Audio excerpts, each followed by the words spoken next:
శ్రీమాత్రే నమః. మంగళసూత్రం గుచ్చుకునేటప్పుడు ఏ నియమాలు పాటించాలని చెప్పి చాలా మంది అడుగుతున్నారు. మంగళసూత్రం గుచ్చుకునేటప్పుడు బుధవారం కానీ శనివారం కానీ వర్జ్యం లేకుండా చూడండి. అలాగే మీరు ఇంకా డీప్ గా వెళ్ళాలి అని అనుకుంటే అక్కడ అర్చకులను కానీ పురోహితులను కానీ మీ నక్షత్రాన్ని చెప్పి మీరు ఎప్పుడు గుచ్చుకుంటే మంచిదో ఒకసారి అడగండి, వాళ్ళు చెప్తారు. అలా చెప్పిన ప్రకారంగా మంగళసూత్రం గుచ్చుకోండి. గుచ్చుకునేటప్పుడు పరగడపను గుచ్చుకోకూడదు, ఏదో ఒకటి తిని అప్పుడు గుచ్చుకోవాలి. అలానే గుచ్చుకునేటప్పుడు మనం ఎవరితోటి మాట్లాడకుండా మౌనంగా అమ్మవారి నామాన్ని స్మరణ చేసుకుంటూ మంగళసూత్రాన్ని మనం గుచ్చుకోవాలి. ఒకసారి ఏమవుతుందంటే మంగళసూత్రం పెరుగుతుంది. పెరిగినప్పుడు ఇంకేమీ చూసుకోకుండా వెంటనే గుచ్చేసుకోవచ్చు, అప్పుడు మరి ఇంకేం చేయలేం కదా.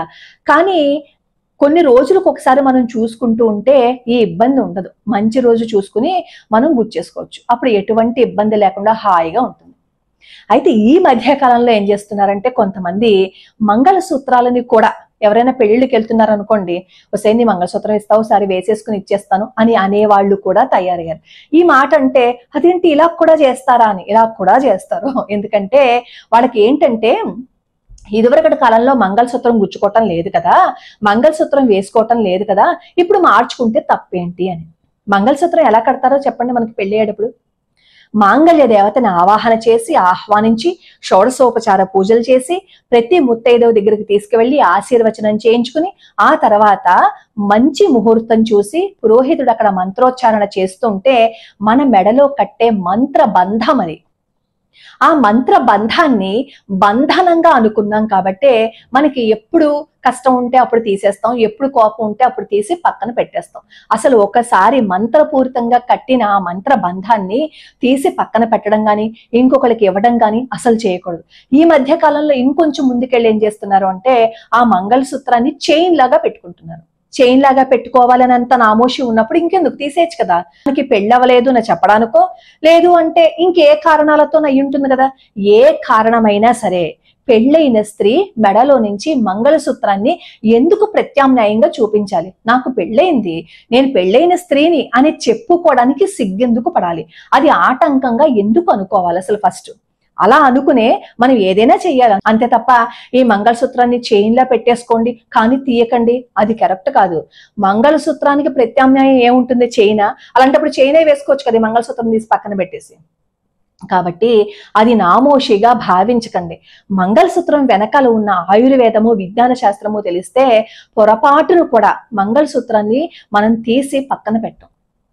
అసలు పూర్వకాలంలో ఉపనయనము నడుముకి తాడు కట్టే ఉండేవి వ్యవస్థలు. దానికి ప్రత్యామ్నాయంగా మెడలో కంఠహారాన్ని ధరించే ఏర్పాటును చేశారు. అది కూడా పసుపు తాడుకి శుభ్రంగా పసుపు రాసేసి తాడుకి బంగారపు సూత్రాలను ధరించమని చెప్పేవారు. అంతకు ముందు ఏం చేసేవారంటే తాటి ఆకులకి శుభ్రంగా చుట్టలను చుట్టేసి దానికి పసుపు రాసి మెడలో కంఠాభరణం కింద ధరించమనేవారు. తర్వాత అక్కడ ఆ స్థానంలో బంగారపు సూత్రాలను పెట్టారు. ఎందుకు అంటే అవి ఎప్పుడూ హృదయం మీద అలా తచ్చాడుతూ ఉంటే పెళ్ళైన స్త్రీకి గర్భానికి సంబంధించిన కొన్ని వ్యాధుల నుంచి బయటపడే అవకాశం ఉంటుందన్నమాట. అందుకే ముఖ్యంగా బంగారపు సూత్రాలనే వేసుకోమని మన పెద్దవాళ్ళు చెప్తుంది, మన శాస్త్రం కూడా చెప్తుంది. ఎందుకంటే కుజుడు అగ్నితత్వం కాబట్టి మనం బంగారం ధరిస్తే మన శరీరంలో ఎక్స్ట్రాగా ఏదైతే జనరేట్ అవుతుందో ఆ ఉష్ణోగ్రతని సమతుల్యం చేయటానికి ఈ సూత్రాలు ఉపయోగపడతాయి అన్నమాట.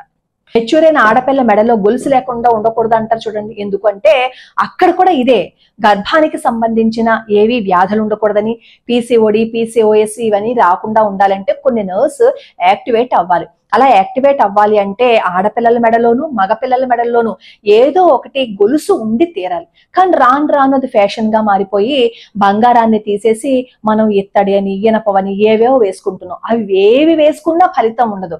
బంగారంది వేసుకుంటే ఫలితం ఉంటుంది. లేదు అంటే ఈ రత్నాలు రాసులు ఉంటాయి కదా, కనీసం ముత్యాలు ఉంటాయి, ఆ ముత్యాలు గాని పగడాలు గాని ఏదో ఒకటి వేసుకోవటం చాలా మంచిది. దాని ప్లేస్ లో ఇప్పుడు ఈ పిచ్చి ఎనప గొలుసులు వేసుకుని తిరుగుతున్నారు మన వాళ్ళు, అదొక ఫ్యాషన్ అనుకుని. అయితే ఈ ముత్యాలు పగడాలు నల్లపూసలు ఈ తాళిబొట్టులో వేసుకోమంటారు. ఎందుకో తెలుసా?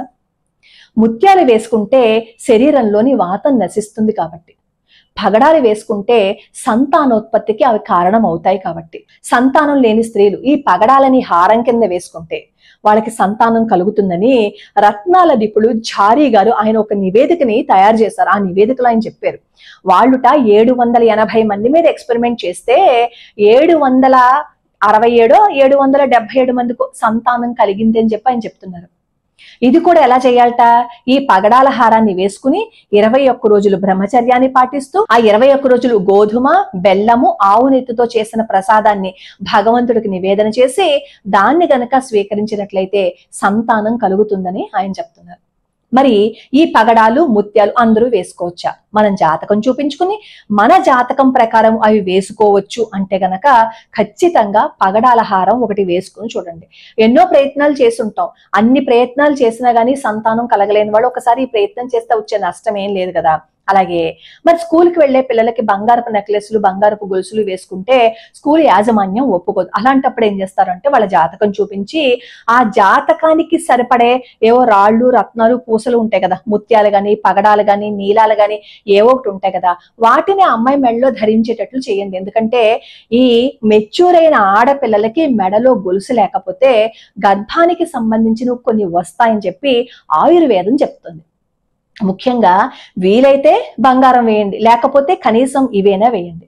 బంగారం శరీరానికి ఎంత మంచి చేస్తుందో తెలుసా? సువర్ణ భస్మలేపనం అంటారు. ఆ సువర్ణ భస్మలేపనం తిన్నా, సువర్ణ భస్మం వాడినా, అలాగే బాగా శరీరం శుష్కించిపోతూ ఉంటుంది. ఆ శరీరం శుష్కించిపోతున్న వాళ్ళకి ఆయుర్వేదంలో ఈ బంగారంతో తయారు చేసిన మాత్రలు తయారు చేసి ఇస్తారు. అది శీతాకాలంలో వాడాలన్నమాట, ఎందుకంటే బాగా వేడి చేస్తుంది.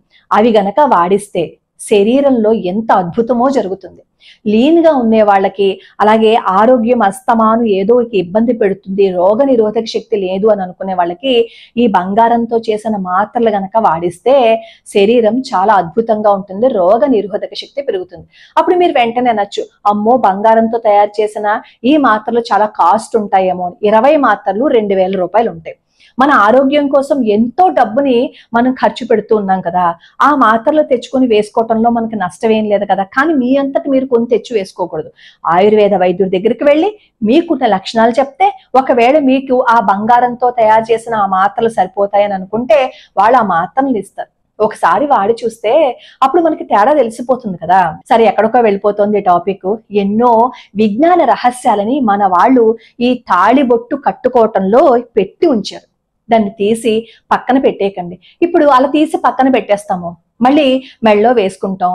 శుభముహూర్తం కాని ముహూర్తంలో మళ్ళీ మనం మెళ్ళో వేసుకున్నాము అని అనుకోండి, ఎంతో పకడ్బందీగా మంత్రోచ్చారణల మధ్య శుభముహూర్తంలో వేసిన తాళిని మనం ఏదో అడ్డుందనో, ఎవరికో ఇవ్వాలనో, స్నానం చేస్తున్నామనో, లేదు అంటే ఇంకే విధంగానో మెళ్ళలోంచి తీసి పక్కన పెట్టేస్తే శుభ గడియలు కాని గడియల్లో వేసుకుంటే అది మనకే నష్టం. అప్పుడు మీరు వెంటనే అంటారు, ఆపరేషన్స్ చేసేటప్పుడు మెళ్ళలోంచి తాళి తీసేస్తారు కదా, అది తప్పదు కదా అని. కాంట్ బట్ పొజిషన్స్ వేరు, అస్తమాను తీసి పక్కన పెట్టడం వేరు. కాంట్ బట్ పొజిషన్స్ లో తీసుకున్నప్పుడు ఆ ఆపరేషన్స్ అయిపోయిన తర్వాత మళ్ళీ మెడలో వేసేస్తారు, అది వేరు. కొన్ని సిచ్యువేషన్స్ వేరు, తప్పని పరిస్థితులు వేరు. తప్పే పరిస్థితుల్లో కూడా మనం తీసి పక్కన పెట్టేస్తే అది కరెక్ట్ కాదు. నమ్మిన వాళ్ళకి నమ్మినంత, నమ్మని వాళ్ళకి నమ్మనంత.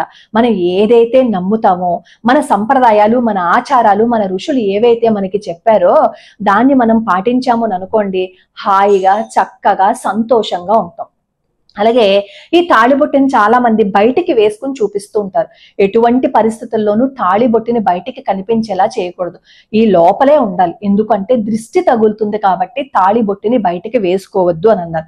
మీకు ఒకవేళ వీలుంటుంది, మేము పాటించగలము అంటే నేను ఈ వీడియోలో చెప్పేవి పాటించండి. మీకు ఇష్టం లేదు అని అనుకోండి, అది మీ ఇష్టం. కానీ శాస్త్రం ఏం చెప్పింది అని అడిగారు కాబట్టి మాత్రమే నేను ఇవన్నీ చెప్పాను. మీకు ఒకవేళ ఈ పసుపు తాడిని బంగారంతో చేయించుకునే సామర్థ్యము, స్థితి లేకపోతే పసుపు తాడైనా సరే వేసుకుని దానికి చిన్న సూత్రాలైనా బంగారంవి వేసుకునే ప్రయత్నం చేయండి. ఖచ్చితంగా మనం ప్రయత్నిస్తే వేసుకోగలం. ఈ కాలంలో మనం ఎంతో ఖర్చులు పెడుతున్నాం. సెల్ ఫోన్ కి ప్రతి నెల 500 రూపాయలు వేసుకుని ఛార్జ్ వేయించుకోవటం లేదా?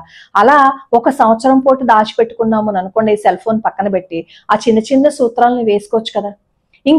ఇంక పూర్తిగా మా వల్ల కాదు అని అనుకునే వాళ్ళు ఎలాగో పసుపు కొమ్మికి కాస్త పసుపు రాసుకుని మెడలో ధరింపజేసుకుంటారు. అది కూడా అస్తమాను మార్చవలసి వస్తుంది కాబట్టి ఆ పసుపు కొమ్మికి ఆ పసుపు రాసుకున్నది కూడా అస్తమాను రాసుకోవాలి, అస్తమాను చూసుకోవాలి, అస్తమాను మార్చుకోవాలి. కాబట్టి ఈ ప్రత్యామ్నాయాన్ని ఏర్పాటు చేశారు. కాబట్టి ఈ మంగళసూత్రం మనకి మంత్రపూరితమైన బంధం, అది బంధనం కాదు.